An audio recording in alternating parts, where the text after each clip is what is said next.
నమస్కారం. ఆపదామపహర్తారం దాతారం సర్వసంపదాం లోకాభిరామం శ్రీరామం భూయో భూయో నమామ్యహం. హనుమానంజనా సూనుః వాయుపుత్రో మహాబలః రామేష్టః ఫల్గుణసఖः పింగాక్షో అమితవిక్రమः ఉదధిక్రమణశ్చైవ సీతాశోకవినాశకः లక్ష్మణప్రాణదాతా చ దశగ్రీవస్య దర్పః ద్వాదశీతాని నామాని కపీంద్రస్య మహాత్మనః స్వాపకాలే పఠేన్నిత్యం యాత్రాకాలే విశేషతః తస్య మృత్యుభయం నాస్తి సర్వత్ర విజయీ భవేత్. తస్య మృత్యుభయం నాస్తి సర్వత్ర విజయీ భవేత్. తస్య మృత్యుభయం నాస్తి సర్వత్ర విజయీ భవేత్. శ్రీరాఘవం దశరథాత్మజమప్రమేయం సీతాపతిం రఘుకులాన్వయరత్నదీపం ఆజానుబాహుమరవిందదళాయతాక్షం రామం నిశాచరవినాశకరం నమామి. రామాయ రామభద్రాయ రామచంద్రాయ వేధసే రఘునాథాయ నాథాయ సీతాయా పతయే నమః. నమోస్తు రామాయ సలక్ష్మణాయ దేవ్యై చ తస్యై జనకాత్మజాయై. నమోస్తు రుద్రేంద్రయమానిలేభ్యో నమోస్తు చంద్రార్కమరుద్గణేభ్యః. తదున్నసం పాండురదంతమౌరణం శుచిస్మితం పద్మపలాసలోచనం ద్రక్ష్యేతదార్యావదనం కదాన్వహం ప్రసన్నతారాధిపతుల్యదర్శనం. పూజంతం రామ రామేతి మధురం మధురాక్షరం ఆరుహ్య కవితాశాఖాం వందే వాల్మీకికోకిలం.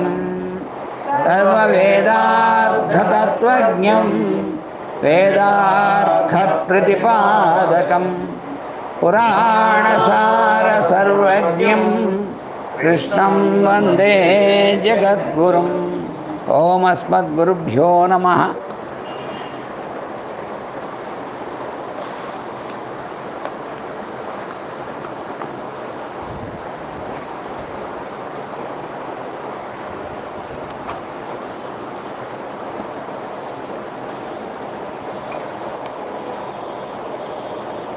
ఇప్పుడు మనం 15వ అధ్యాయంలోకి ప్రవేశిస్తున్నాం, 15వ సర్గలోకి.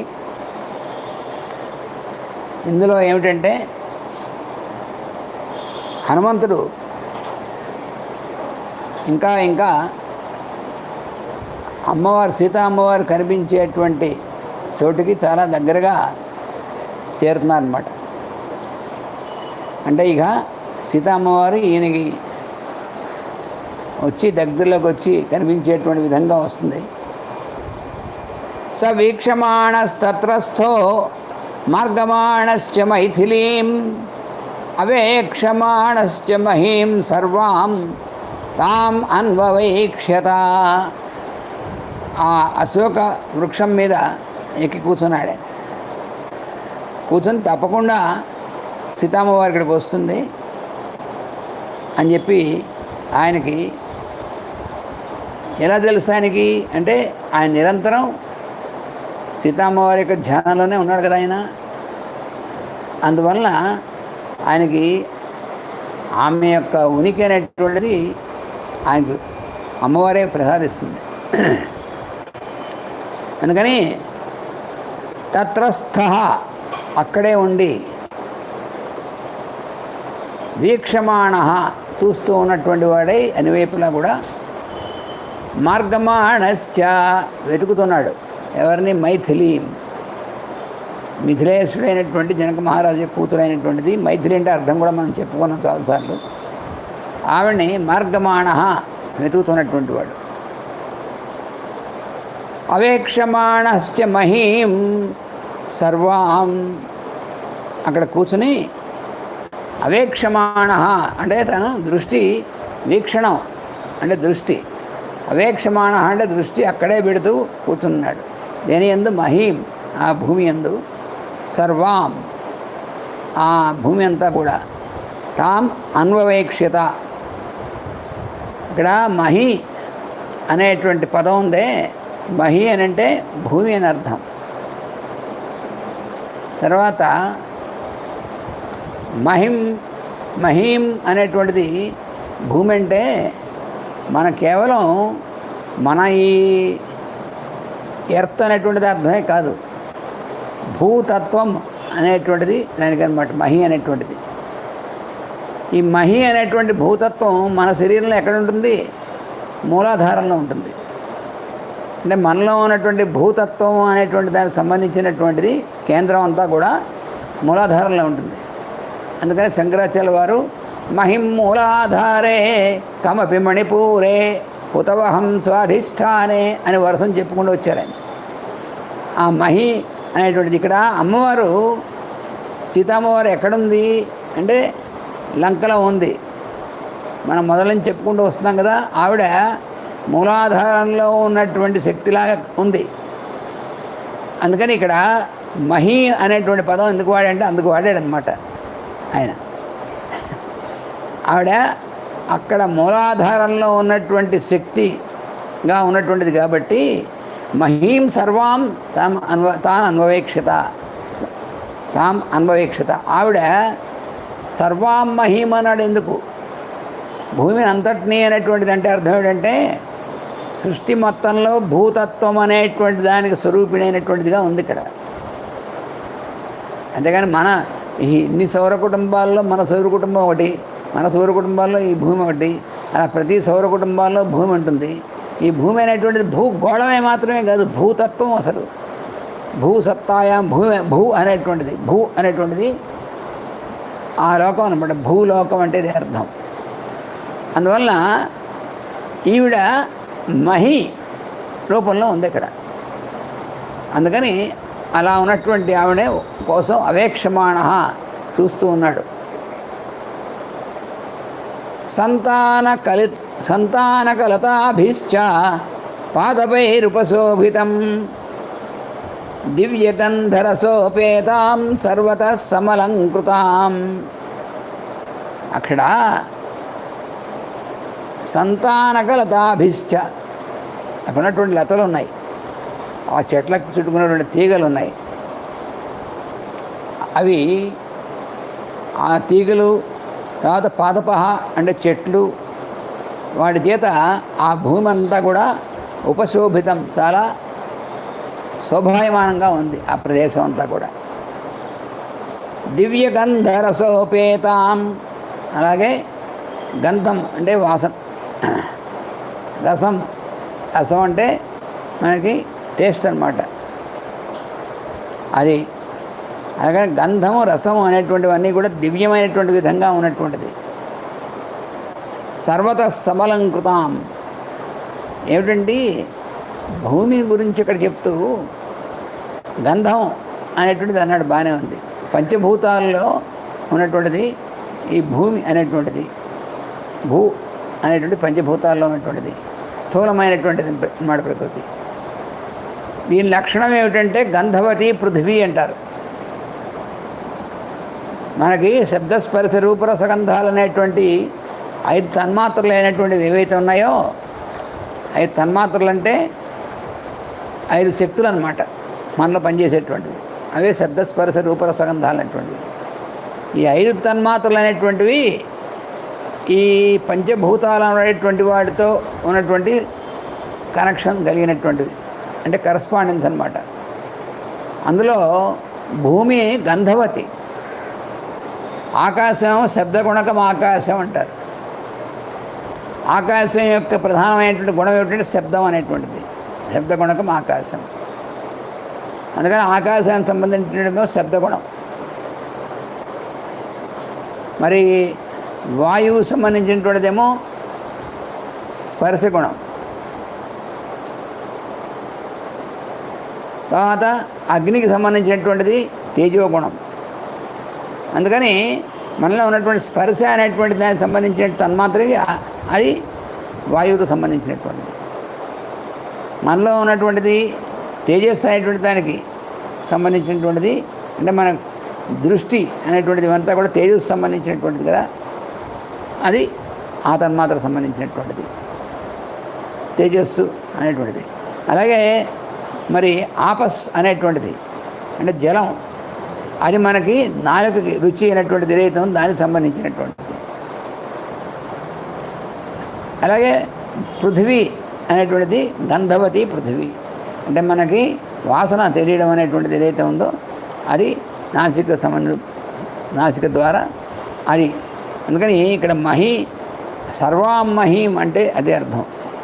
మనలో ఉన్నటువంటివి బయట ఏవైతే ఉన్నాయో అవన్నీ మనలో వాటి యొక్క కేంద్రాలన్నీ ఉన్నాయి. ఆ కేంద్రాలు మనలో ఉన్నటువంటి ఏవైతే శక్తి కేంద్రాలు, ఎనర్జీ సెంటర్స్ అనేటువంటివి ఉన్నాయో ఇవన్నీ మనలో ఆ 5 ఎలిమెంట్స్ అయితే 5 స్టేట్స్ ఆఫ్ మ్యాటర్ అంటారు. మామూలుగా అయితే 5 ఎలిమెంట్స్ అంటారు, కానీ 5 ఎలిమెంట్స్ కంటే కూడా 5 స్టేట్స్ ఆఫ్ మ్యాటర్ పంచభూతాలంటే. ఆ 5 స్టేట్స్ అనేటువంటివి మనలో ఉన్నటువంటి 5 కేంద్రాలు ఉన్నటువంటి కింద నుంచి మూలాధారం నుంచి పనిచేసేటువంటి చూస్తే వాటికి కరస్పాండింగ్గా ఉంటాయి. అందులో మూలాధారం అనేటువంటి చోట కదా ఉన్నటువంటిది, ఆ ఉన్నటువంటి శక్తిగా ఉన్నటువంటిది. అందుకని మహీం అన్నాడు ఇక్కడ. అలాగే సంతాన కలితాభిశ్చ పాదపైరు పశోభితం, ఇక్కడ దివ్యగంధరసోపేతాం అన్నాడు. ఆ భూమి దివ్యమైనటువంటి గంధము, సువాసన, రసము అంటే రుచి. భూమికి పోని సువాసన అంటే రుచి ఏమిటండి అని అంటే అక్కడ ఉన్నటువంటివి పంచభూతాలు అన్నీ కూడా పనిచేసేటువంటిది ఏదైతే ఉందో అవన్నీ కూడా ఇక్కడ అమ్మవారు యొక్క శక్తి ఏదైతే ఉందో దానికి సంబంధించినటువంటివిగా పనిచేస్తున్నాయి అనమాట. కానీ దివ్యం అన్నాడు. దివ్యం అంటే అర్థం ఏమిటి? దివ్ అంటే వెలుగు అనమాట. సంస్కృతంలో దివ్ అనేటువంటి దానికి వెలుగు అని అర్థం. అందుకని దివ్య అంటారు. దీపానికి కూడా మనం మామూలుగా దివ్య అంటూ ఉంటాం.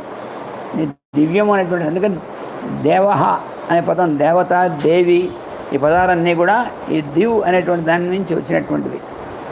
అందుకని తాను వెలుగుతూ ఇంకోటి వెలిగించేటువంటి తక్షణం ఉందే, అది దివ్యం అంటే అర్థం. అందుకని దివ్యమైనటువంటి రసములు, గంధము రసం అనేటువంటి దాంతో పైగా దివ్య గంధం. ఇక్కడ రసం అంటే కూడా దివ్యమైనటువంటి రసం అంటే ఏమిటి? ఆనందం అనేటువంటి స్థితి కూడా. అందుకని అమ్మవారి యొక్క ఈ దర్శనం అనేటువంటిది ఉందే, ఆమె అక్కడ ఉంది. ఆవిడ ఆనంద స్వరూపిణి, ఆవిడ ఆనందదాయిని అయినటువంటిది ఆవిడ. అందువల్ల అలాగా ఆ విధంగా అలంకృతమైంది అక్కడ ఉన్నటువంటి భూమి అంతా కూడా అని. తాం స నందన సంకాశాం మృగపక్షిభిరావృతాం హర్మ్యప్రసార సంబాధాం కోకిలాకులా నిస్వరాం. అక్కడ నందన సంకాశాం అంటే నందనవనం అంటారు. అంటే ఏమిటి? దేవతల ఉన్నటువంటి వనాన్ని ఏమంటారంటే నందనవనం అంటారు. నందనవనం ఎందుకన్నారు అంటే ఆనందం అనేటువంటి స్థితిని ఇచ్చేటువంటిది కాబట్టి నందనవనం. అదే అనమాట. నంద అంటే ఆనందం, ఆనంద స్థితితో కూడినటువంటిది. దానితో సమానంగా ఉంది.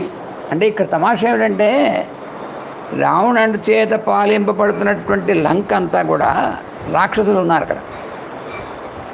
ఆ రాక్షసులైనటువంటి వాళ్ళు ఏమి రజోగుణం తమో గుణంతో కూడినటువంటిది అంతా కూడా. మరి అటువంటి లంకలోనే ఉండి కూడా ఈ అశోకవనం మాత్రం సత్వగుణోపేతంగా కనిపిస్తుంది మనకి. అది విశేషం. ఎందుకంటే అందుకనే అది అశోకవనం. శోకము అనేటువంటిది లేకుండా ఉన్నటువంటి స్థితి సంబంధించినటువంటి వనం అన్నమాట అది అశోకవనం. పైగా అమ్మవారు ఉంది అక్కడ, మహా చైతన్యం అనేటువంటిది అమ్మవారు అక్కడ ఆవిడ అక్కడే ఉంది. అందుకని ఇక్కడ ఉన్నటువంటిదంతా కూడా దివ్యమైనటువంటి విధంగానే ఉంటుంది. ఆనందం అనేటువంటి స్థితి మనకి ఇచ్చేటువంటిదిగా ఉంటుంది. అందుకని నందనవనంతో పోల్చాడు ఇక్కడ. అది కారణం. నందన సంకాశాం, నందనవనంతో సమానమైనటువంటి విధంగా ఉన్నటువంటిది.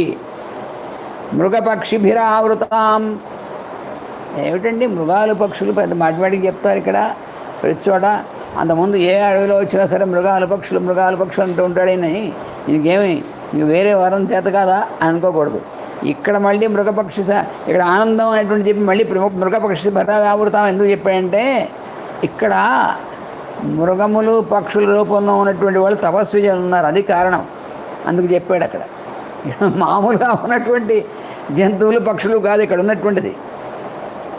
సీతామ్మవారిని పైగా ఇప్పుడు ఇంకో తమాషా అండి, మనం కూడా చెప్పుకున్నాం. వాడు రావణాసురుడికి సీతామ్మవారిని అశోకవనంలోనే ఉంచాలనేటువంటిది ఒక ప్రచోదనం. అంటే వాడి తెలియదు అది. ఈవిని ఎక్కడ ఉంచాలంటే ఎక్కడే ఉంచవచ్చు, అంతఃపురంలో ఉంచవచ్చు, బ్రహ్మాండం అయితే ఒంటి స్తంభం మేడగట్టి అక్కడ ఉంచవచ్చు, ఎవరు రాకుండా ఏదైనా చేయొచ్చు వాడు. కానీ తీసుకొచ్చి అశోకవనంలో అంటే పెట్టాడు అవన్నీ. వాడు మాటివాడికి అశోకవనంలోకి మాటివాడికి రాడు. అప్పుడప్పుడు సీత ఎలా ఉంది చూడడానికి వస్తూ ఉంటాడు. అంటే వాడు మనం ఎలా అయితే అప్పుడప్పుడు ఆనందమైనటువంటి స్థితిలోకి వెళ్ళి మళ్ళీ కిందకు వచ్చేస్తాం చూసారా, అలాగనమాట రావణాసురుడు. వాడు అక్కడే ఉన్నప్పటికీ సీతా అమ్మవారి యొక్క ఇది ఆ దర్శనం వాడి దృష్టి వేరే దృష్టి కాబట్టి వాడికి ఆనందం అనేటువంటి స్థితి అనేటువంటిది వాడు తెలియదు. అలా వాడు అందువల్ల సీతామ్మవారు ఉన్నటువంటిది ఆ ప్రదేశం, ఆ వనం అంతా కూడా. అందుకని అక్కడ ఉన్నటువంటి మృగపక్షులైనటువంటివి అన్నీ మృగపక్షి ఆవృతం, మృగపక్షుల చేత ఆవృతమైనటువంటిది. ఆవృతం అంటే ఏమిటి? చుట్టూ ఉన్నటువంటిది అర్థం. ఆ లోపలంతా కూడా చుట్టూ అవన్నీ ఉన్నాయట, మృగాలు పక్షులు అవన్నీను. అంటే అర్థం ఏమిటి? సీతామ్మవారు అక్కడ ఉంది కాబట్టి అదృశ్య రూపంలో ఉన్నటువంటి వాళ్ళు తర్వాత కొంతమంది అదృశ్య రూపంలో ఉంటారు, కొంతమంది మృగాల రూపంలో పక్షుల రూపంలో కూడా ఉంటారు. ఆ తపస్సు చేసుకునేటువంటి వాళ్ళు లోకహితం కోసం తపస్సు చేసేటువంటి మహానుభావులైనటువంటి వాళ్ళందరూ కూడా అక్కడ చుట్టూ ఉంటారన్నమాట. అందుకనే అక్కడ అంత వైభవం ఉంది. అక్కడ అమ్మవారు ఉండడం, అమ్మవారి చుట్టూ వీళ్ళందరూ కూడా ఉంటారు. అందువల్ల నందనవనం సంకాశం అంటే అది కారణం. హర్మ్య ప్రసాద సంపాదాం కోకిల కులనీశ్వరాం, అక్కడ భవనాలు హర్మ్యం ప్రసాదాలు ఉన్నాయి. అయితే ఇక్కడ ఉన్నటువంటివి రావణాసుడి యొక్క హర్మ్యాలు అలాంటివి కాదు. అక్కడ ఉన్నటువంటివి అంతా అసలు అది వేరు. మనం అక్కడ చూసింది వేరు, ఇక్కడ చూస్తుంది వేరు. అక్కడ వేరే రకంగా చూసాం మనం, ఇక్కడ వేరే రకంగా ఉంది. అదే నిన్న మనం చెప్పుకున్నాం. ఈ కోకిలలు కుయ్యడం ఇవన్నీ ఏమిటంటే ఇక్కడ ఉన్నటువంటి పరిస్థితి ఏమిటంటే అంతా కూడా అన్ని ఋతువులు కూడా అక్కడ వర్తిస్తాయి. అంటే అన్నీ సమానంగా వర్తిస్తూ ఉండేటువంటిది అన్నమాట ఇక్కడ. ఎందుకని అమ్మవారు ఉంది అక్కడ. రావణాసురుడు ఏంటంటే బలవంతాన వాటన్నిటినీ కూడా అలాంటివి ఆర్టిఫిషియల్గా ఉన్నటువంటి చేశాడు. ఇక్కడ ఆర్టిఫిషియల్ ఎందుకు? అమ్మవారు స్వయంగా ఉంటే. అందుకని సహజంగా అన్ని ఋతువులు కూడా వర్తించేటువంటి విధంగా, అన్ని ఋతువుల యొక్క శోభ ఉండేటువంటి విధంగా అక్కడ ఉంది అశోకవనంలో. అంత ప్రత్యేకమైనటువంటి ప్లేస్ అన్నమాట అశోకవనం అనేటువంటిది. కాంచనోత్పల పద్మాభిర్వాపీభిర్ ఉపశోభితాం బ్రహ్మాసన కుథోపేతాం బహ్వాసన కుథోపేతాం బహుభూమి గృహాయుతాం. ఇక్కడ ఉన్నటువంటివి ఉత్పలములు అంటే తెల్ల కలవలు, సువర్ణమయమైనటువంటి కమలాలు అవన్నీ కూడా వాటితో నిండి ఉన్నటువంటిది. ఇవన్నీ కూడా అంటే ఇవన్నీ కూడా ఆ తపస్సులైనటువంటి వాళ్ళు అందరూ కూడా వాళ్ళ యొక్క మనస్సులు ఎలా ఉంటాయి, వీటిని విచ్చుకున్నటువంటి కలవల్లాగా ఉంటాయి. అటువంటి స్థితిలో ఉంటారు వాళ్ళందరూ కూడా. వాళ్ళందరూ ఉన్నారు కాబట్టి అక్కడ అలా ఉన్నాయన్నమాట. బహ్వాసన కుతోపేతాం, చాలా ఉన్నటువంటి ఆసనములు అక్కడ, అంటే కూర్చోవడానికి వీలుగా ఉండేటువంటి విధంగా అన్ని భూమి గృహాలు లాంటివి అవన్నీ ఉన్నాయన్నమాట అక్కడ. సర్వ ఋతుకుసుమై రమ్యై ఫలవద్భిశ్చ పాదపై, అక్కడ ఉన్నటువంటి వృక్షాలు అన్ని ఋతువుల్లోనూ పుష్పిస్తాయి, అన్ని ఋతువుల్లోనూ ఫలాలు ఉంటాయి. పుష్పితానాం అశోకానాం శ్రియా సూర్యోదయ ప్రభాం, ఈ అశోక వృక్షాలు పూర్తిగా పుష్పాలతో నిండి ఉన్నాయి. ఆ పుష్పాలతో నిండినటువంటిది ఎలా ఉంటుంది, ఆ అశోక పుష్పాలను చూస్తే సూర్యోదయం అయినప్పుడు ఏదైతే ఆకాశం ఎలా ఉంటుందో అలాంటి రంగులో ఉంటాయి. అదే కాకుండా అక్కడ సూర్యోదయ సమయం దగ్గరికి వచ్చింది, రాత్రి ఇంచుమించుగా అయిపోతుంది, సూర్యోదయ సమయం దగ్గరికి వస్తుంది, ఉషకాలం. ప్రదీప్తమివ తత్రస్థో మారుతి సముదైక్ష్యత నిష్పత్రశాఖాం విహగై క్రియమాణాం ఇవాసకృత్. అక్కడ హనుమంతుడు ఇంకోటి చూశాడు, అక్కడ ఉండే చూశాడు. ఆ వాటికంతా కూడా చూస్తుంటే అక్కడ ఉన్నటువంటి కొన్ని చోట్ల పక్షులు అనేటువంటివి, శాఖ అంటే నిష్పత్ర శాఖం, ఆకులు లేనటువంటి కొమ్మలు ఉన్నటువంటివి అలాంటివి కూడా కనిపిస్తున్నాయి అక్కడ. వినిష్పతద్భి శతచిత్రై పుష్పావతంసకై సమూల పుష్పరచితై అశోకై శోకనాశనై, ఇవన్నీ అసలు ఎక్కువ బోడైన అశోక వృక్షాలు ఉన్నాయి అక్కడ. శతశః చిత్రై, వందల రకాలు ఉన్నటువంటి విచిత్రాలైనటువంటి ఉన్న పుష్పావతంసకాయ పువ్వులు గుత్తులుగా ఉన్నటువంటివి అవి బాగా వేలాడుతూ ఉన్నాయి.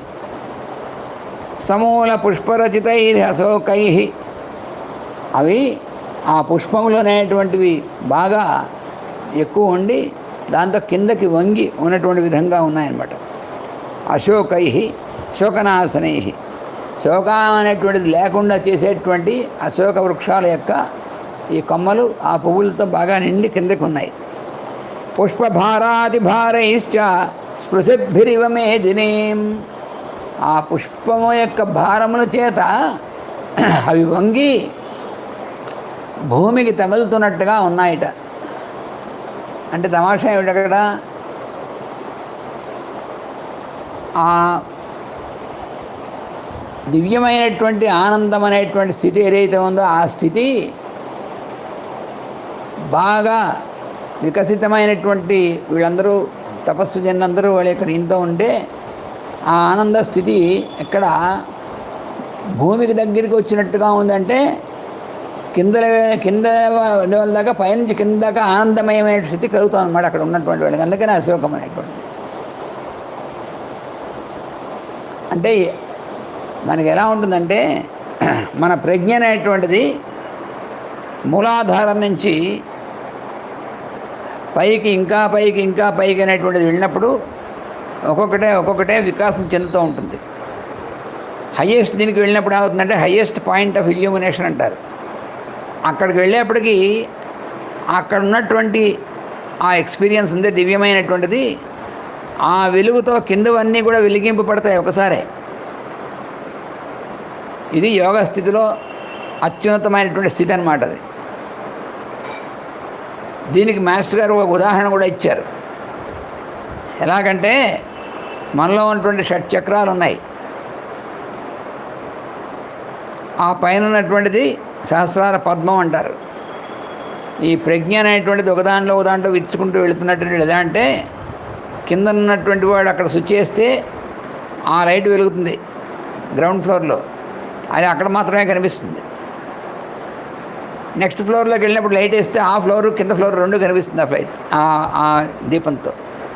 అలా పైకి వెళుతుంటే చివరికి ఆ పైన ఉన్నటువంటి ఫ్లోర్లో వేసినటువంటి లైట్ అన్ని ఫ్లోర్ని కూడా వెలిగిస్తుంది అనమాట. అలాగే మనలో ఉన్నటువంటి ప్రజ్ఞ హయ్యెస్ట్ ఎక్స్పీరియన్స్లోకి వెళితే ఆ ఎక్స్పీరియన్స్లో మన మండేన్ లైఫ్ అంటే భూమి అంటే ఇక్కడ అర్థం ఏమిటంటే భూలోకం అంటే ఫిజికల్ ప్లేన్. మన మండేన్ లైఫ్ కూడా ఆ దివ్యానందంతోనే మనం నిత్యం ఉండేటువంటి స్థితి మనకు కలుగుతుంది. అది యోగ స్థితి అంటే. దీన్నే మాస్టర్ గారు సివి గారు ఏమన్నారంటే simultaneous existence in all the planes అన్నారు. ఆ స్థితి అన్నమాట యోగ స్థితి అంటే. అందుకని ఇక్కడ ఉన్నటువంటి అంతా కూడా చెప్తున్నటువంటిది ఏమంటే ఆ పైన చెట్ల పైన ఉన్నటువంటివన్నీ కిందకి భూమికి దగ్గరగా వచ్చేట్టుగా అలా వంగి ఉన్నాయంటే అర్థం ఆనందం కింద దాకా అంటే ఆ స్థితి ఆ ఎక్స్పీరియన్స్ అనేటువంటిది లోయెస్ట్ ప్లేన్ దాకా కూడా దిగుతుందన్నమాట. కర్ణికారై కుసుమితై కింసుకై సుపుష్పితై సదేశ ప్రభయా తేషాం ప్రదీప్తైవ సర్వతః. ఆ ఉన్నటువంటిది ఆ పుష్పాలు రకరకాలైనటువంటి చెట్లు వాటి పుష్పాలతో ఆ ప్రదేశం అంతా కూడా ప్రదీప్తమివ అంటే ఇల్యూమినేటెడ్గా ఉంటుంది. పుష్పాలతో ప్రదీప్తంగా ఎలా ఉంటుందో అక్కడ లైట్ ఉంటే ప్రదీప్తంగా ఉంటుందంటే అలా కాదు, ఈ లాభం ఉన్నటువంటి ప్రకాశం అన్నమాట అది. పున్నాగా సప్తపర్ణాశ్చ చంపకోద్దాలకాస్తథా విరుద్ధ మూలా వహంత శోభంతే స్మ సుపుష్పితా. ఇవన్నీ కూడా పున్నాగములు, నాగకేశ్వరములు, సంపెంగలు ఇవన్నీ ఇలా ఉన్నటువంటివన్నీ కూడా చాలా విధంగా మంచి పుష్పాలతో నిండి ఉండి శోభిస్తున్నాయి. శాతకుంభ నిభా కేచిత్ అగ్నిశిఖా ప్రభా నీలాంజన నిభా కేచిత్ తత్ర అశోక సహస్రశ. అక్కడ వేల సంఖ్యలో ఉన్నటువంటి అశోక వృక్షాలు ఉన్నాయి ఆ అశోక వనంలో. వాటిలో కొన్నేమో ఎలా ఉన్నాయనంటే పైన చూడడానికి ఆ సువర్ణమయమైనటువంటి కాంతి అనేటువంటి దానితో ఉన్నట్టుగా ఉన్నాయి కొన్ని పైన చూస్తే. కొన్ని అగ్నిశిఖ ప్రభాహ అగ్నిజ్వాలల్లా ఉన్నాయి. అంటే ఇవన్నీ కూడా మనకి రకరకాలైనటువంటి డివైన్ ఎక్స్పీరియన్స్ ప్లేన్లో ఉన్నటువంటి ఎక్స్పీరియన్స్ అన్నమాట. ఇవన్నీ కూడా బయటికి కనిపిస్తోంది, లోపల కూడా అదే రకమైనటువంటి ఎక్స్పీరియన్స్ ఆ యోగ స్థితిలో ఉన్నటువంటి వాడికి ఉండేటువంటి ఎక్స్పీరియన్స్. ఈ రెండు సైమిల్టేనియస్గా ఉంటాయి. బయట కనిపించేదేను లోపల ఆ అనుభవంలోకి ఉన్నది రెండు సైమిల్టేనియస్గా ఉంటాయన్నమాట. అందుకని అలా ఉంది. కొన్నేమో నీలాంజన నిభాహ నీలం అయినటువంటి ఈ విధంగా అంటే నల్లగా ఉన్నటువంటి అంజనం అంటే కాటుక, నల్లటి కాటుకలా ఉన్నటువంటి అటువంటి ప్రకాశంతో ఉన్నటువంటి కొన్ని ఉన్నాయి. అలాగా అనేకమైనటువంటి విధంగా అవి ప్రకాశిస్తున్నాయి ఆ అశోక వృక్షాలన్నీ కూడా. నందనం విపుధోద్యానం చిత్రం చేతుర్రథం యథా అతివృత్తమివ చింత్యం దివ్యం రమ్యశ్రియాయుతం. అందుకని ఈ అశోకవనంతా కూడా దేవతల యొక్క వనంలాగా ఆనందమయమైనటువంటి స్థితిలో ఉంది. ఎవరు చేతుర్రథుడు అంటే ఎవరు? కుబేరుడు. ఆ కుబేరుడు యొక్క వనంలాగా అంత ఆనందమయమైనటువంటి దీంట్లో ఉన్నటువంటిది చాలా అచింత్యం. అచింత్యం అనేటువంటి మాట అర్థం ఏమిటంటే మన ఊహకు అందనటువంటిది అని. అంటే అర్థం ఏమిటి? ఆ హయ్యెస్ట్ ఎక్స్పీరియన్స్ ఏదందో ఊహించేటువంటి మనస్సుకు అతీతమైనటువంటిది అని అర్థం. అచింత్యం అంటే అదే అర్థం. మనకి చాలా చోట్ల వస్తుంది. మనం రోజు చదువుకునేటువంటి అచింత్యంచ అప్రమేయంచ. అప్రమేయం అంటే అర్థం కొలతలకి అతీతమైనటువంటిది. అచింత్యం అంటే మన మనసుకు అతీతమైనటువంటిది. అటువంటి హయ్యెస్ట్ ఎక్స్పీరియన్స్ అన్నమాట అది. ద్వితీయమివ చాకాశం పుష్పజ్యోతిర్గణాయుతం పుష్పరత్నసతై చిత్రం పంచమం సాగరం యథా. చూసారా, ఆకాశంతోనూ సముద్రంతోనూ పోలుస్తున్నాడు పైగా ఈ అశోకవనం అనేటువంటి దాన్ని. అంటే ఎన్ని డైమెన్షన్స్ ఇస్తున్నాడో చూడండి ఆయన. ద్వితీయమేవచ ఆకాశం, రెండో ఆకాశంలా ఉందిటండి. ఏమిటి రెండో ఆకాశంలా ఉండడం ఏమిటంటే ఆకాశంలో ఏముంటాయండి? జ్యోతిర్గణాయతం, జ్యోతిర్గణములు అంటే సూర్యుడు, చంద్రుడు, మిగతా గ్రహాలు, నక్షత్రాలు ఇవన్నీ జ్యోతిర్గణములు. అంటే తేజస్ అనేటువంటి దాన్ని రేడియేట్ చేసేటువంటిది అన్నమాట అవన్నీ కూడా. అందుకని జ్యోతిర్గణాలు అంటారు. ఆ జ్యోతిర్గణాలతో కూడినటువంటి ఆకాశంలా ఉంది ఈ అశోకవనం అంతా కూడా అంత దివ్యమైనటువంటివన్నీ వాటి నుంచి ఇటువంటి తేజస్సు వెరదల్లబడుతూ ఉందన్నమాట వాటిలోంచి. అందుకని అలా ఉంది ఆకాశంలాగా. పంచమం సాగరం యథా, 5వ సాగరంలా ఉందిట, సముద్రంలాగా. మన చుట్టూ భూమికి 4 వైపుల సముద్రం ఉంటుంది. ఇక్కడ ఇంకో సముద్రం ఇక్కడ ఉందా అన్నట్టుగా ఇది వెలుగుల సముద్రంలా ఉంది అన్నమాట. అది పంచమం అనేటువంటిది. సర్వఋతు పుష్పైర్నిచితం పాదపైర్మధుగంధిభి నానా నినాదైరుద్యానం రమ్యం మృగగణద్విజై. ఇక్కడ నానా నినాదై, రకరకాలైనటువంటి నినాదములు. నినాదములు అంటే నాదం అంటే సౌండ్, స్వరం.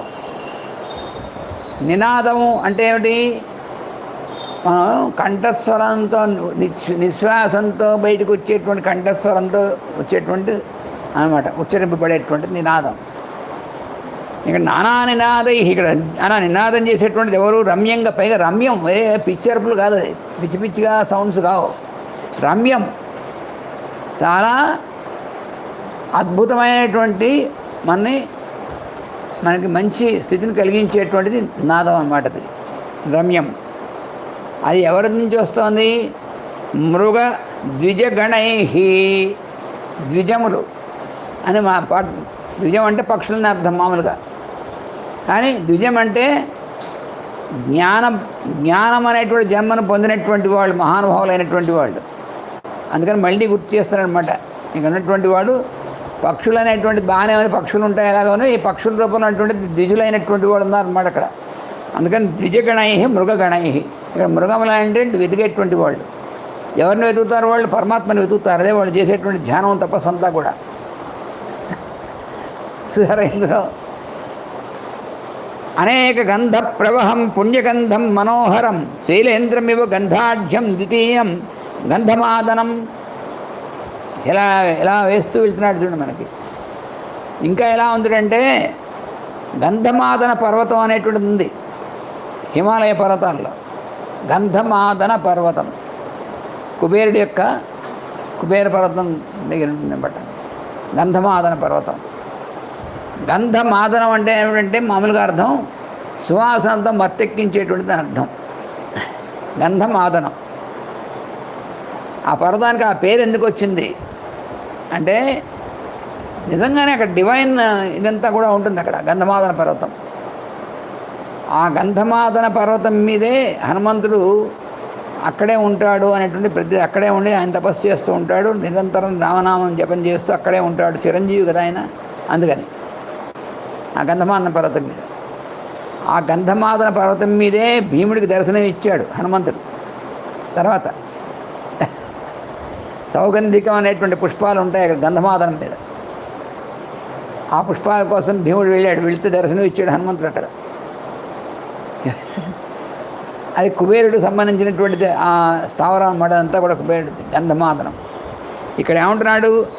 శైలేంద్రమివ గంధాఢ్యం ద్వితీయం గంధమాదనం. ఇక్కడ అశోకవనంలో కూడా ఇక్కడ కూడా 2వ గంధమాదన పర్వతంలా ఉందిట. పైగా ఇంకోటి గంధమాదనం ఎందుకని అన్నాడు ఇక్కడ అంటే, మరి ఇక్కడ మంచు ఉందా ఏమన్నా? ఇక్కడ ఉన్నటువంటి లంకలో ఉంటే ఏమైనా మంచు పర్వతం ఏమైనా కాదు. గంధమాదనం మీద నిరంతరము తపస్సు చేసుకునేటువంటి మహాత్మైనటువంటి వాళ్ళు ఉంటారు, వాళ్ళ నివాసం అది. అది గంధమాదన పర్వతానికి విశేష లక్షణం. అంటే కుబేరుడిది ఆ హైయర్ ప్లేన్లో అదే ఉంది. అది కాకుండా అసలు అక్కడ ఆ ప్రదేశం అంతా అంటే మనం బద్రీనాథ్ వెళ్ళినట్టయితే బద్రీనాథుని యొక్క మందిరానికి ఎదురుగుండా ఎత్తైనటువంటి పర్వతం ఉంది. ఆ పర్వతం యొక్క ఉన్నటువంటి శ్రేణులే గంధమాదనం అనేటువంటిది. అక్కడ నిరంతరము ఎప్పటి నుంచో కొన్ని యుగాలను తపస్సు చేసుకునేటువంటి వాళ్ళు కూడా ఉంటారు. మనకు కనిపించరు అంత తేలిగ్గాను భౌతికమైనటువంటి శరీరంతో మనకి. ఇక్కడ గంధమాదనం అనేటువంటి అందాం కావంటే అక్కడలాగే ఇక్కడ అలాంటి తపస్సు చేసుకునేటువంటి మహానుభావులు ఇక్కడ కూడా ఉన్నారు అని చెప్పి అర్థం అన్నమాట. అందుకు అక్కడ ఉన్నటువంటి అశోకవనం యొక్క ఇంపార్టెన్స్ అది కారణం. వాళ్ళందరూ కూడా లోకహితార్థం తపస్సు చేసుకునేటువంటి వాళ్ళు ఇప్పుడు రామకార్యార్థం వాళ్ళు కూడా అందుకోసం ఇది జరగాలనేటువంటి దీంతో తపస్సు చేస్తున్నారు వాళ్ళు. పైగా అమ్మవారు స్వయంగా అక్కడ ఉంది, పైగాను వాళ్ళ అదృష్టం కదా అక్కడ, అది కారణం. అశోక వనికాయాం తస్యాం వానరపొంగవ సదర్శ అవిదూరస్థం చైత్యప్రాసాదమూర్జితం. అప్పుడు ఆ అశోకవనంలో ఈ వానర శ్రేష్ఠుడైనటువంటి హనుమంతుడు అక్కడ కూర్చుని తస్యాం అశోకవనికాయాం, ఆ అశోకవనంలో దదర్శ అవిదూరస్థం, ఎక్కువ దూరం లేకుండా దగ్గరలోనే కనిపించింది ఒకటి. ఆ కనిపించినటువంటిది ఏమిటంటే చైత్యప్రసాదమూర్జితం, అంటే ఒక మందిరం కనిపించింది. ఆ మందిరం కనిపించింది. సదర్శ అవిదూరస్థం చైత్యప్రసాదమూర్జితం. ఊర్జితం అంటే అది ప్రకాశిస్తూ ఉన్నటువంటిది. మధ్యే స్తంభసహస్రేణ స్థితం కైలాస పాండురం. దాని లోపల 1000 స్తంభాలు ఉన్నాయట. అది కైలాస పర్వతంలాగా తెల్లని కాంతితో ఉందిటది. ఆ లోపల ఆ మందిరం 1000 స్తంభాలు ఉన్నాయట. అది స్తంభ సహస్రేణ, ఈ సహస్రం అనేటువంటిది ఉందే, ఈ సహస్రం అనేటువంటి పదానికి అసలు అది ఒక మహామంత్రం. సహస్రం అంటే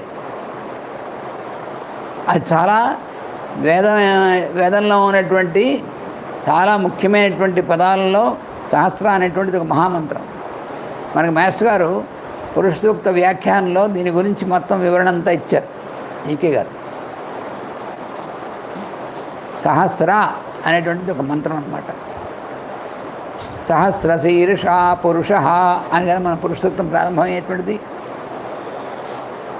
ఈ స హ స్ర అనేటువంటి దాంట్లో ఆ అక్షరాల్లో ఉన్నటువంటిది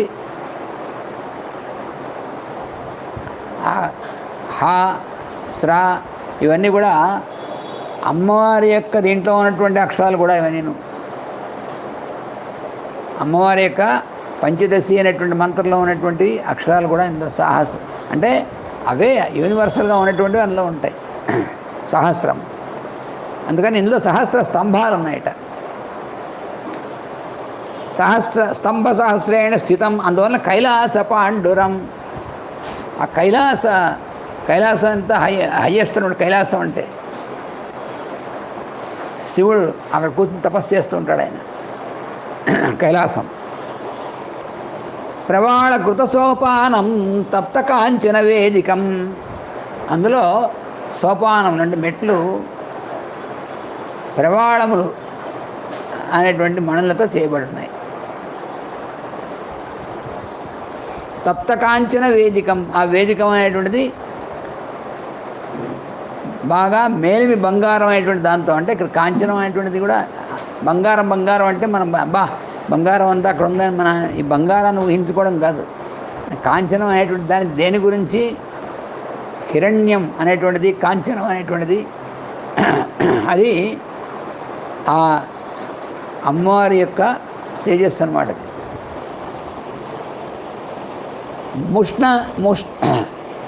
ముష్ణంతమివ చక్షుషి ద్యోతమానమివ శ్రియా ద్యోతమానం. శ్రీ అంటే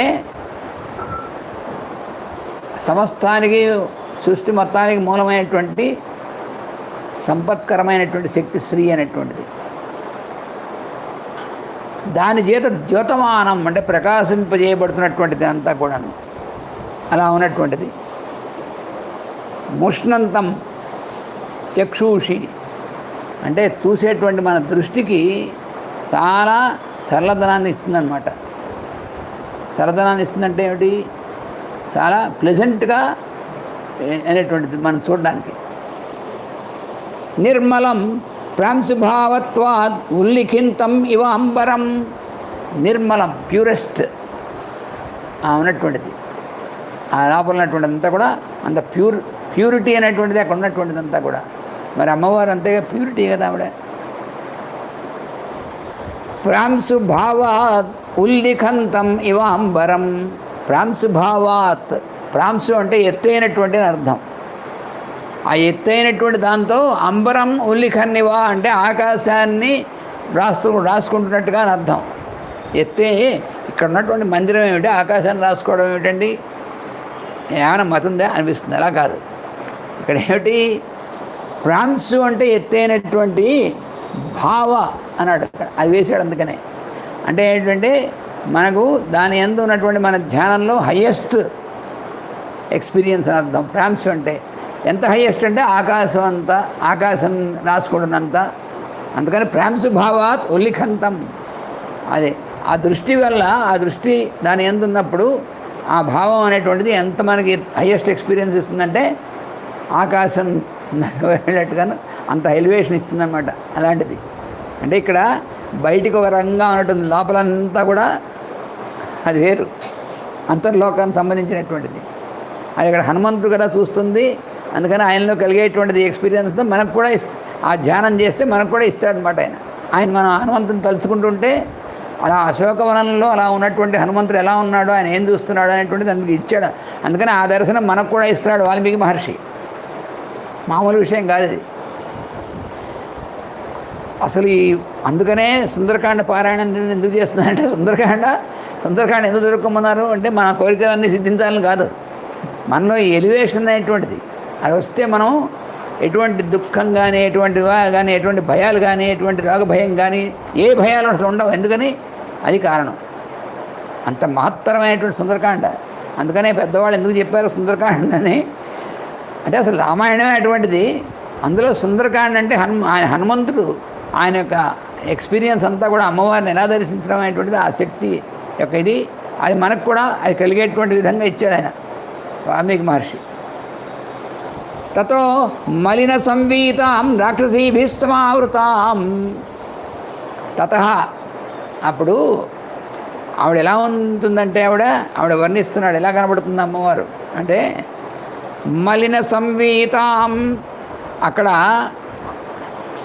మలినమైనటువంటి వస్త్రాలు ధరించినటువంటిది అన్నారు. ఏమిటండి మలినమైనటువంటి వస్త్రాలు ధరించడం ఏమిటి? ఇదంతా కూడా ఆవిడ మామూలుగా ఇక్కడ ఏమిటి కథలో, సీతాదేవి ఆశ్రమం నుంచి బయలుదేరేప్పుడు ఏ వస్త్రం ధరించిందో ఆ వస్త్రంతోనే ఉంది. అంటే మళ్ళీ రాముణ్ణి చూసేంత వరకు అసలు వాళ్ళు ఉన్నదే దీక్షలో, వనవాస దీక్షలో ఉన్నారు. అయోధ్య నుంచి బయలుదేరి మళ్ళీ అయోధ్య వెళ్ళేంతవరకు కూడా 14 సంవత్సరాలు వనవాస దీక్షలో ఉన్నారు. ఆ దీక్షలో ప్రత్యేకమైన దీక్ష అంటే మళ్ళీ రావణ చూసేంత వరకు కూడా అదే వస్త్రంతో ఉంది ఆవిడ. ఆహారం తీసుకోకుండా అదే వస్త్రంతో అది ఆ దీక్ష ఆవిడ అమ్మవారు కాబట్టి అది. తతో మలిన సంవీతాం రాక్షసీభిస్తమావృతాం. చుట్టూ రాక్షస స్త్రీలు ఉన్నారు. రాక్షసీ అంటే రాక్షస స్త్రీలు, స్త్రీలైనటువంటి రాక్షస స్త్రీలందరూ కూడా చుట్టూ ఆవృతాం ఉన్నారు. మనకి చాలా తమాషాగా ఉంటుంది. కామధేను గురించి చెప్తూ కాళిదాసు ఆవిడ ఎక్కడుందంటే పాతాళంలో చుట్టూ ఉన్నటువంటి నాగములు అంటే సర్పాల మధ్యలో ఉన్నటువంటిది అక్కడ ఉంటుందంటాడు. అక్కడ ఉన్నటువంటి విధంగా ఉంటుంది అని అంటే ఏమిటి, మనలో ఉన్నటువంటి మహాశక్తి ఏదైతే ఉందో అది మూలాధారంలో కదా ఇప్పుడు ఉంది. మూలాధారే కదా, మూలాధారంలో ఉంది అమ్మవారు. అక్కడికే వచ్చాడు ఆయన, పైనుంచి సహస్రాన్ని దిగి వచ్చాడు, మూలాధారానికి వచ్చాడు అమ్మవారిని చూడడానికి, దర్శనం చేసుకోవడానికి. ఆ మూలాధారంలో ఉన్నటువంటిది ఎలా ఉంటుంది, మనకి ఫిజికల్ ప్లేన్కి సంబంధించినటువంటి కేంద్రం అది మలినంగానే ఉంటుంది. మాలిన్యంతో కూడినటువంటిది అంతా కూడా భౌతికమైనటువంటి, ఎందుకంటే భౌతికమైనటువంటి అంతా కూడా ఎప్పుడు కూడా ఎవరు చేంజింగ్ అనేటువంటి దాంట్లో ఉంటుంది, ఎందుకంటే మాలిన్యం ఉంటుంది. ఆ చుట్టూ ఉన్నటువంటి వాళ్ళు రాక్షసులు అంటే ఏమంటే చుట్టూ కింద ఉన్నటువంటి ఇన్స్టింక్ట్స్ అవన్నీ ఉంటాయి, మనలో రిఫ్లెక్సెస్ ఇన్స్టింక్ట్స్ అవన్నీ ఉంటాయి. అవన్నీ పనిచేసేటువంటిది అంతా కూడా కిందన అవి రాక్షస గుణాలు ఉంటాయి, రజోగుణం తమోగుణం, వాటితో ఆవృతమై ఉంటుంది అక్కడ. ఆవిడకి ఇవేమంటావు? అదేమిటంటే మరి ఆవిడ జ్ఞానస్వరూపిణి కదా, మరి చుట్టూ ఉన్నటువంటిది. అవును, అజ్ఞానేన ఆవృతం జ్ఞానం అని భగవద్గీతలో కూడా చెప్పాడు ఆయన. జ్ఞానం అనేటువంటి తేజస్సు చుట్టూ అజ్ఞానం అనేటువంటి దాంతో ఆవృతమై ఉంటుంది ఎప్పుడు కూడా. అందువలన చుట్టూ రాక్షస స్త్రీలతో ఆవృతమై ఉంది ఆవిడ. ఉపవాస కృశాం దీనాం, ఉపవాస కృశాం, ఉపవాసం వల్ల కృషించి ఉంది అన్నాడు. కృషించి ఉంది నిజమే. ఉపవాసం చేత, ఉపవాసం అంటే ఏమిటి అంటే ఆహారం తీసుకోకుండా ఉండము. కానీ ఉపవాసం అంటే ఉప అంటే సమీపే, వాస అంటే ఉండడం అని అర్థం. ఎవరి దగ్గరగా ఉంది? నిరంతర రామస్మరణలో ఉంది, రాముడి దగ్గరగానే ఉంది ఆవిడ. భౌతికంగా రాముడి దూరంగా ఉంది, కానీ ఉపవాస కృషేన అంటే భౌతికమైనటువంటి దానిలో ఉన్నటువంటిది కృషించినప్పటికీ ఈ కరసనం అనేటువంటిది ఉందే రాముడి దగ్గరగా నిరంతరం ఉపవాసే దగ్గరగా ఉందన్నమాట. అందుకని ఆ విధంగా ఉపవాస కృషాం దీనాం, దీనంగా ఉంది అన్నాడు. అంటే ఏమిటంటే భౌతికమైనటువంటి దీనికి సంబంధించినటువంటి దీంట్లో లేదు ఆవిడ. అంటే ఆ చుట్టూ ఉన్నటువంటి ఎన్విరాన్మెంట్ దానికి సంబంధం లేదు. ఆవిడే ధ్యానం అంతా అటు ఉంది. అందుకని ఇక్కడ దీనంగా కనిపిస్తుంది ఆవిడ. నిశ్వసంతేం పునః పునః, మళ్ళీ మాటిమాటికి అని నిట్టూరు పీడిస్తూ ఉందట ఆవిడ. అంటే అర్థం ఏమిటి? మన అందరికీ కూడా శ్వాస అనేటువంటిది ఎక్కడి నుంచి వస్తుంది? వాళ్ళ యొక్క నిశ్వాసనం. అదే కానీ మనకి శ్వాస వచ్చేటువంటిది మన ప్రాణశక్తి అంతా కూడాను. అందుకని మాటికి ఆవిడ నిశ్వసిస్తుండే మనం ప్రాణశక్తి అనేటువంటిది సప్లై అవుతూ ఉంటుంది ఆవిడ. అలా ఉన్నటువంటిది ఆవిడ. దదర్శ శుక్లపక్షాదౌ చంద్రరేఖామివామలాం. శుక్లపక్ష ఆదౌ అంటే అమావాస్య అయిపోయి శుక్లపక్షం ప్రారంభంలో ఉన్నటువంటి చంద్రరేఖ ఎలా ఉంటుందో అలా ఉందిట. అంటే ఇవాళ అమావాస్య మనకి. ఆ అమావాస్య గడియలు వెళ్ళిపోతున్నాయి. అమావాస్యకు వెళ్ళిపోగానే శుక్లపక్షం ప్రారంభమవుతుంది. ఈ శుక్లపక్షంలో ప్రారంభంలో ఉన్నటువంటి కూడా చంద్రుడు అప్పుడు అంటే ఏమంటే అమావాస్య నాడు ఏమవుతుందంటే చంద్రుడు సూర్యుడి వైపు తిరుగుంటాడు. చంద్రుడు సూర్యుడి వైపుకే పూర్తిగా తిరిగి ఉండడం వల్ల మన భూమికి చంద్రుడి యొక్క వెలుగు మన పడదు భూమి మీద. అందుకని అది అమావాస్య అంటే అంతర్గతంగా ఉంటుంది, లోపల తిరిగి వైపు అంతర్ముఖం. అందుకనే అమ్మవారు కూడా ఇక్కడ బయటికి అంత అమ్మవారి ఎక్స్పీరియన్స్ అంతా ఉంటుంది, కానీ బయటికి కనబట్టలేదు. ఎందుకని అంతర్ముఖ సమారాధ్య బహిర్ముఖ సుదుర్లభ అని లలిత సహస్రనామంలో అంతర్ముఖంగా ఉన్నటువంటిది అది ఏమవుతుందంటే అమావాస్య అలా దాటగానే వెంటనే వచ్చేటువంటిది శుక్లపక్షంలో మొదటి ఉన్నటువంటిది. ఇవి చంద్రుడి యొక్క కళల్లో మొదటి కళ. ఈ కళల్ని నిత్యలు అంటారు. అందుకనే ఆ నిత్యలు కూడా ఎవరు నిత్య షోడశికా రూప అనేటువంటిది పేరుతో ఉంది అక్కడ. ఇవన్నీ మనకు అందులో లలితా సహస్రనామంలో ఉన్నటువంటివి ఇవన్నీ నిత్య ఆవిడే. నిత్య షోడశికార 16 కళలు అంటే 15 కళలు ప్లస్ అమావాస్య కానీ పౌర్ణం కానీ వాటితో కలిపి 16. అంటే ఇప్పుడు ఏమవుతుంది? ఇక్కడ ఏమవుతున్నాడంటే దదర్శ ఎలా చూసేట ఉంటే ఆవిడ్ని శుక్లపక్ష ఆదౌ చంద్రరేఖామివ అమలాం. చంద్రరేఖ చంద్రుడి యొక్క మొట్టమొదటి కొంచెం కనబడతాడు చంద్రుడు. అమావాస్య అయిపోగానే వచ్చేటువంటిది కొంచెం ఒక చిన్న గోరులా కనబడతాడు, అది చంద్రరేఖ. ఆ చంద్రరేఖ కూడా ఉంటుంది, ఎలా ఉంటుంది? అమలాం, మాలిన్యం లేకుండా ఉన్నటువంటి ఆ ప్రకాశంతో ఉన్నటువంటి కొంచెం ప్రకాశంతో కనిపిస్తున్నటువంటి ఆ చంద్రరేఖలా కనిపిస్తున్నటువంటిగా చూసేట హనుమంతుడు. అంటే మనం ఎలా ధ్యానం చేయాలనేటువంటిది మనం చేయక్కలే. చదువుకుంటే మనకు ఆటోమేటిక్గా ధ్యానం తీసుకెళ్తుంది. మనమేం ప్రయత్నం చేయక్కలేదు. అటువంటి మాట ఇది. మంద్ర ప్రఖ్యాయమానేన రూపేణ రుచిర ప్రభాం పినద్ధాం ధూమజాలేన శిఖామి విభావసో. అంటే ఆవిడ ఎలా ఉందంటే కొంచెం మందప్రఖ్యాయమానేన రూపేణ రుచిర ప్రభాం. బయటకి ఆవిడలో ఉన్నటువంటి ప్రకాశం బయటికి అంత రాకుండా ఉంది. ఎందుకని అంటే కొంచెం ఆ ధూళి పట్టినట్టుగా ఉన్నటువంటిది.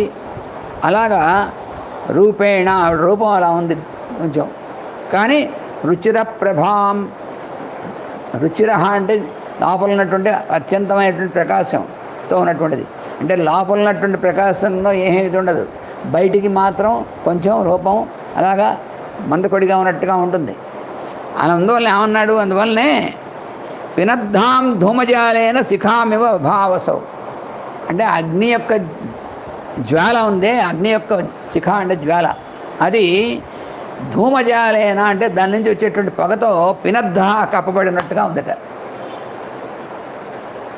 అంటే లోపల అగ్ని జ్వాల పైకి లేస్తుంటే దాంతోపాటు ధూమం అంటే పొగ వస్తుంటే ఈ పొగ చుట్టూ కప్పినటువంటి ధూమ అనేది మనకి ఎలా అయితే కొంచెం కనబడకుండా ఉంటుందో ఆ విధంగా ఉందిట. అలాగుందిట ఆవిడ. అంటే ఆవిడ యొక్క ఎందుకంటే అగ్నికి వచ్చేటువంటి ప్రకాశం ఎక్కడి నుంచి వస్తుందో ఆవిడ నుంచే వస్తుంది. అదే మనకి దుర్గా సూక్తంలో తామగ్నివర్ణాం తపసా జ్వలంతీం వైరోచనీం కర్మఫలేషు జుష్టాం అనేటువంటి మంత్రం ఉంది. దానికి డైరెక్ట్గా అమ్మవారి యొక్క ఇదే అక్కడ వర్ణం. అందుకని ఆ స్వరూపం అంతా కనిపిస్తుంది అన్నమాట మనకి. పీతేన ఏకేన సంవీతాం క్లిష్టేన ఉత్తమ వాససా సపంకాం అనలంకారాం విపద్మామివ పద్మినీం. ఏకేన పీతేన సంవీతాం, ఆవిడ కట్టుకున్నటువంటి వస్త్రం ఉంది, ఒకటే వస్త్రం. ఆ ఒకటే వస్త్రం పీత అంటే పీతాంబరంగా అంటే పసుపు పచ్చనటువంటి దీంతో ఉన్నటువంటిది. ఆవిడ బయలుదేరేప్పుడు కట్టుకున్నటువంటిదే. అది ఉత్తమ వాసస. వాసస్ అంటే వస్త్రం, ఉత్తమం అన్నాడు. మరి ఉత్తమం ఏమిటి ఇక్కడ? మరి మలినంగా ఉంది, అప్పుడే కట్టుకుంది, ఇన్నాళ్ళ నుంచి కట్టుకున్నది, అది ఉత్తమ వాసస అంటున్నాడు. అంటే అసలు ఆవిడ మొత్తం ఈ స్పేస్ ఈ మంతా ఉంది, ఇదంతా కూడా ఆవిడ యొక్క వాసస్సు, ఆవిడ యొక్క వస్త్రమే. అందుకని ఉత్తమం, హయ్యెస్ట్ అన్నమాట అది. అంటే ఈ భూమి అనేటువంటిది లోయర్ దీని నుంచి హయ్యెస్ట్ దగ్గరికి వెళ్తే హయ్యెస్ట్ ఉన్నటువంటిది ఆకాశమే కదా. హయ్యెస్ట్ స్టేట్ ఆఫ్ ఎక్స్పీరియన్స్ అన్నమాట అది. అంటే ఎక్కడి నుంచి అయితే వెలుగులన్నీ వస్తాయో అదంతా ఆవిడ యొక్క వస్త్రమే. అందుకని అదంతా ఒకటే వస్త్రం. ఆవిడకి ఆవిడ వస్త్రాలు ఎన్ని ఎక్కడి నుంచి మొత్తం అంతా సృష్టి అంతా కూడా ఒకటే అయితే ఒకటే వస్త్రం అనమాట. ఆ వస్త్రం కట్టుకుని ఉంది ఆవిడ. అర్థం అది పీతవర్ణం అంటే హిరణ్యవర్ణం అన్నా కూడా అదే. సపంకాం అనలంకారాం, ఏమీ అలంకారం అనేటువంటిది లేకుండా ఉందిట. అంటే మామూలుగా అర్థం ఏంటి, ఆవిడ ఉన్నటువంటి ఆభరణాలను తీసేసి మూట కట్టి పడేసేసింది కదా కిష్కింద దగ్గర. అందుకని ఏం అలంకారాలు లేవు. కానీ అలంకారం అంటే ఆవిడే మొత్తం సృష్టికి అలంకారం. ఆవిడకి అలంకారాలు అనేటువంటి వేరే ఏం అవసరం లేదు. అందుకని అనలంకారాం సపంకాం విపద్మామివ పద్మినీం. విపంకామివ పద్మినీం అంటే పద్మిని అంటే పద్మం. విపద్మామివ పద్మినీం అంటే అలంకారం లేకుండా ఉన్నటువంటిది. అక్కడ పద్మిని అంటే పద్మం అనేటువంటిది. అది పద్మానికి ఉన్నటువంటి దీన్ని ఉండవలసినటువంటిగా కనిపించట్లేదా అన్నట్టుగా ఉందట అది. అంటే ఆ పద్మం బాగా వికసించి ఉంటుంది కదా, అలా ఆ పద్మం వికసించినటువంటి పద్మన్న పుష్కరిణిలో ఉన్నటువంటిది. అలా కాకుండా ఈ పుష్పాలు లేనటువంటి, కమలాలు లేనటువంటి పుష్కరిణి లాగా ఉన్నటువంటిది, ఇంకా కనిపిస్తున్నటువంటిది అని. పీడితాం దుఃఖ సంతప్తాం పరీక్షీణాం తపస్వినీం గ్రహేణ అంగారకేణేన పీడితామివ రోహిణీం.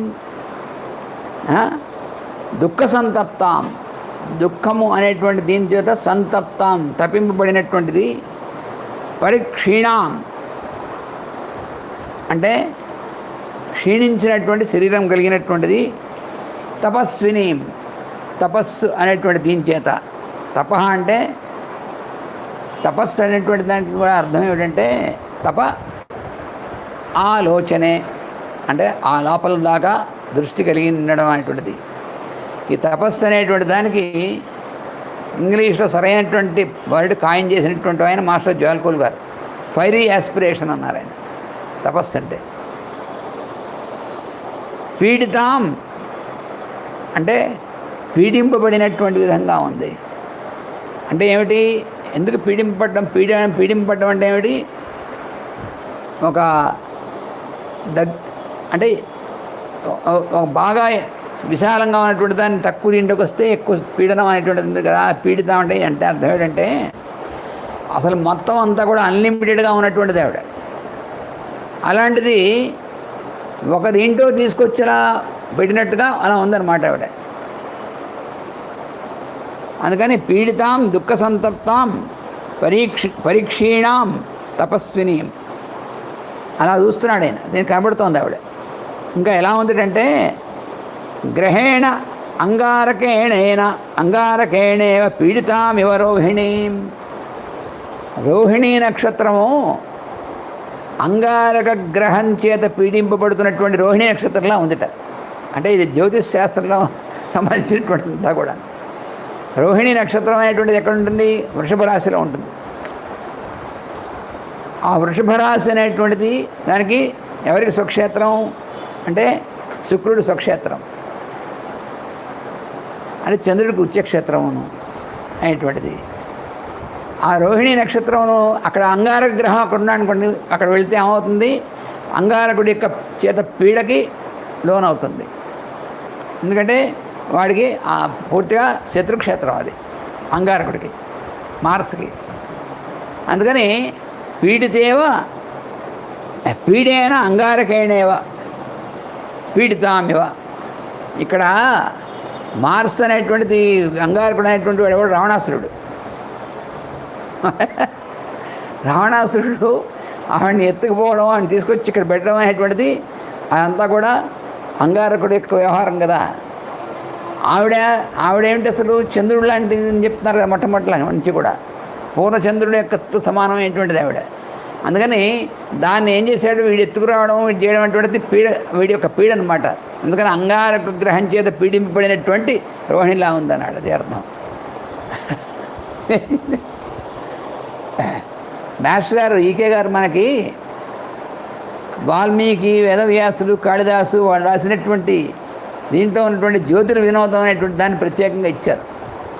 జ్యోతిష్ శాస్త్రం అనేటువంటిది వీళ్ళ వర్ణనలో జ్యోతిష్ శాస్త్రం ఎలా ఇచ్చారో చూపించారు మాస్టర్ గారు తీసి మనకి. ఎన్ని శాస్త్రాలు ఉంటాయి, ఎన్ని ఉంటాయి అసలు ఆ వర్ణనలో, అన్ని శాస్త్రాలు అందులో ఉంటాయి. వాల్మీకి కానీ, వ్యాసుడు కానీ, కాళిదాసు కానీ వాళ్ళు ఇచ్చినటువంటి దాంట్లో. అశ్రుపూర్ణ ముఖీం దీనాం కృశాం అనసనేన చ శోకధ్యానపరాం దీనాం నిత్యం దుఃఖపరాయణాం. అశ్రుపూర్ణీం అశ్రువులతో కూడినటువంటి ముఖంతో ఉన్నటువంటిది, దీనాం కృశం అనసనేన చ ఆహారం తీసుకోకపోవడం వల్ల కృషించినటువంటి శరీరం కలిగినటువంటిది. శోకధ్యానపరాం అంటే మామూలుగా ఏమిటి అర్థం, శోకం అనేటువంటి దాంతో బాగా ఎక్కువగా శోకిస్తున్నటువంటి దానివల్ల అని. కానీ ఇక్కడ ఏమిటి, శోకధ్యానపరాం, ధ్యానం అనేటువంటి దాంతో ఇక్కడ అశోకమైనటువంటి దాని కదా, అక్కడ శోకానికి వీటికి పరమైనటువంటి స్థితిలో ఉన్నటువంటిది అని అర్థం. పరం అంటే దీనికంటే అతీతమైనటువంటి దాని అర్థం. దీనాం నిత్యం దుఃఖపరాయణం, మళ్ళీ ఇదేమిటంటే నిరంతరం దుఃఖంలో ఉన్నటువంటిది అని. అంటే ఎందుకు దీనాం, ఇక్కడ ఇంకోటి కూడా ఉంది. ఈవిడ జగన్మాత కదా, మరి ఆవిడకి ఎందుకు దుఃఖం, లేకపోతే ఆవిడకి దీనంతో ఎందుకంటే ఈ జీవులందరూ రజస్తమో గుణాలతో ఉన్నటువంటి వాళ్ళందరికీ కూడా, వీళ్ళందరూ చుట్టూ ఉన్నటువంటి వాళ్ళందరూ రజస్తమో గుణాలతో, ముఖ్యంగా ఈ లంకలో ఉన్నటువంటి వాళ్ళందరూ కూడా ఉద్ధరింపబడాలి. అందుకే వచ్చింది ఆవిడ, లేకపోతే ఆవిడ రావాల్సిన పని లేదు. రావణాసురుడిని కనుక నిజంగా ఆవిడ లంకలోకి వెళ్ళదలుచుకోకపోతే భస్మీకురు అని ఒకసారి అందంటే వాడు భస్మం అయిపోతాడు. వాడు అసలు రాముడు కూడా వెళ్ళక్కర్లే, అక్కడ యుద్ధం చేయక్కర్లే, ఏమక్కర్లేదు అనేవాడు. ఎలా చెప్పగలం అంటే తర్వాత మనం చూస్తాం. హనుమంతుడు తోకకి వాళ్ళు నిప్పంటించినప్పుడు ఆవిడ వెంటనే ఏముంది, అగ్నితోనూ నువ్వు చల్లగా ఉండు, వాడి తోకకి ఏం కాకుండా అని అగ్నికి చెప్పింది. అంటే ఏమిటి, అగ్ని ఎవరు చెప్తే విన్నాడంటే అర్థం జగన్మాత కాబట్టి ఆవిడ చెప్తే విన్నాడు. అగ్నికి అయితే మనం చెప్తామేంటి, అగ్ని మనం చెప్తే. అందుకని హనుమంతుడి తోకకి నువ్వు చల్లగా ఉండని చెప్పిన ఆవిడ ఈ రావణాసుని భస్మం చేయనంటే చేయడు. వాడు వెంటనే భస్మం అయిపోతాడు, అక్కడే కుప్పకూలిపోతాడు భస్మం అయిపోయి. అలా కాదు, ఈ ప్రణాళిక ప్రకారం లంకకి వెళ్ళాలి, అక్కడ ఉన్నటువంటి రాక్షసులందరూ ఉద్ధరింపబడాలి, బాణర్లు ఉద్ధరింపబడాలి. ఇంత ప్రణాళిక ఉంది. అదంతా లేకుండా స్వార్థం కోసం అక్కడ వెళ్ళక్కర్ లేకుండా వచ్చేసింది ఆవిడ. అదేదు. అందుకోసం అన్నమాట. ప్రియం జనమపశ్యంతీం పశ్యంతీం రాక్షసీ గణం. చుట్టూ ఉన్నటువంటి వాళ్ళందరూ రాక్షస గణాలు, వాళ్ళే ఉన్నారు ఎప్పుడు కూడాను. ప్రియం జనం అపశ్యంతి, తన ప్రియమైనటువంటి వాళ్ళు ఎవరు కూడా కనబడరు అక్కడ, వాళ్ళే కనబడుతూ ఉంటారు. స్వగణేన మృగీం హీనాం స్వగణేన వృతామిమా. మృగి అంటే ఆడలేడి, స్వగణేన హీనాం తన గుంపులోంచి తప్పిపోయి, లేళ్ళు కూడా గుంపుగా తిరుగుతాయి. అందులో ఒక ఆడలేడి తన గుంపు నుంచి పొరపాటుగా తప్పిపోయి స్వగణేన ఆవృతాం అంటే ఆ చుట్టూ ఉన్నటువంటివి అన్ని కుక్కలు. స్వ అంటే కుక్క, కుక్కలన్నీ చుట్టూ ఉన్నట్టయితే పాపం ఆ లేడి మధ్యలో, ఆడలేడి మధ్యలో ఉండిపోయి చుట్టూ ఉన్నట్టు భయంకరంగా ఉన్నటువంటి కుక్కలు, వేట కుక్కలు ఉంటే ఎలా ఉంటుందో అలా ఉందిట ఆవిడ. రాక్షసి స్త్రీలందరూ చుట్టూ ఉండి మధ్యలో ఈవిడ ఎలా ఉందిట. నీల నాగాభయా వేణ్యా జఘనం గతయైకయా నీలయా నీరదాపాయే వనరాజ్యా మహీమివా. ఇంకా ఏమిటంటే ఆవిడ యొక్క వేణి అనేటువంటిది, అంటే ఆవిడ యొక్క జడ అనేటువంటిది వేణ్య నీలనాగాభాయ. ఆ జడ అనేటువంటిది ఎలా ఉందంటే నల్ల నాగుపాములాగా పైనుంచి కింద దాకా ఉందట, జఘనం దాకా ఉన్నటువంటిది. గతయైకయ ఒకటేగా ఉన్నటువంటి ఆ జడ, ఒకటిగా ఉన్నటువంటి ఆ జడ నల్లగా ఉండి కింద దగ్గర స్థానం దాకా కింద ఉన్నటువంటిదిగా ఉందట. అలాగే ఇంకా వనరాజ్య మహీమివ, ఆ నీలయ నీరదాపాయే అంటే నీరదములు అంటే మేఘాలు, నల్లగా ఉన్నటువంటి మేఘాలు అనేటువంటివి. నీలయ నీరద అపాయే, అపాయం అంటే దూరంగా పోవడం. ఆ నల్లగా ఉన్నటువంటి ఆ మేఘాలన్నీ కూడా దూరంగా పోతే ఉన్నటువంటి వనరాజ్య మహీమివ, ఆ ఉన్నటువంటి భూమిలాగా ఉన్నటువంటిది అలా కనబడుతోంది. ఇక్కడ కూడా ఏమిటి, ఈ పైనుంచి కింద దాకా నల్లగా ఉన్నటువంటి వేణి అనేటువంటిది అంటే మనలో ఉన్నటువంటిది, మన వెన్నుపూసల లోపల ఉన్నటువంటిది, మధ్యలో ఉన్నటువంటిది అంతా కూడా సహస్రాల నుంచి మూలాధారం దాకా ఉన్నటువంటిది పాత అన్నమాట, మార్గం అంతా కూడా. అందుకని ఈ జడ అనేటువంటిది కూడా ఇక్కడి నుంచి మొదలెట్టి కింద దాకా ఉందంటే అర్థం సహస్రాల నుంచి మూలాధారం దాకా పనిచేస్తున్నటువంటిది అని అర్థం. అది నీలకాంతితో ఉన్నటువంటిది. ఈ నీలకాంతి అనేటువంటిది ఏమిటి, ఆకాశం యొక్క రంగు. ఆకాశం రంగు ఉన్నట్టు కనిపిస్తుంది కానీ ఏముండదు అక్కడ, మనకు కనిపిస్తుంది అలాగా. అందుకని ఈవిడ ఆకాశ స్వరూపిణి అయినటువంటిది.